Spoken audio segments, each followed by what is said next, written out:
Çempionlar Liqasında Axırıncı yerdə 0 gedir, xal 0 yığan xalla. komanda bir dənə komanda, o da Ajax-dır. Yəni çox pis vəziyyətdədir. Belə bir Ajax-ı udmaq lazımdır. Amma bir şey də var ki, Ajax köklü komandadır. Yəni aydın məsələdir ki, onlar da istəyəcək ki, öz adına görə, prestijə görə Heç olmasa bir dənə oyun uda bilək. Napoliyə, Chelsea'yə, Bilbao'ya qarşı oyunu göstərsə, Benfica'ya qarşı o comeback-i eyni templə gedir Qarabağ.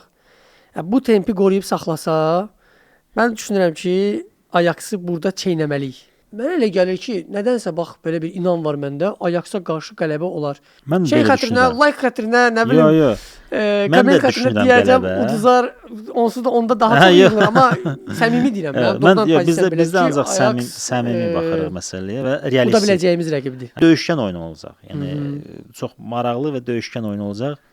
1-0 da olsa mən düşünürəm ki, Qarabağ udmalı. Qarabağa qarşı hücuma meyilli oyun oynayanda Qarabağın oyunu çox qəşəng alınır. Ajax-a xal lazımdır. Ajax vabank gələcək, açıq oynayacaq. Açıq oyun Qarabağ da olacaq. istifadə edib gol olacaq. Qapanmayacaq. Açıq oyun. Mən düşünürəm ki, Qarabağ Qurban müəllim qələbə gözləyirik ya. Bəli.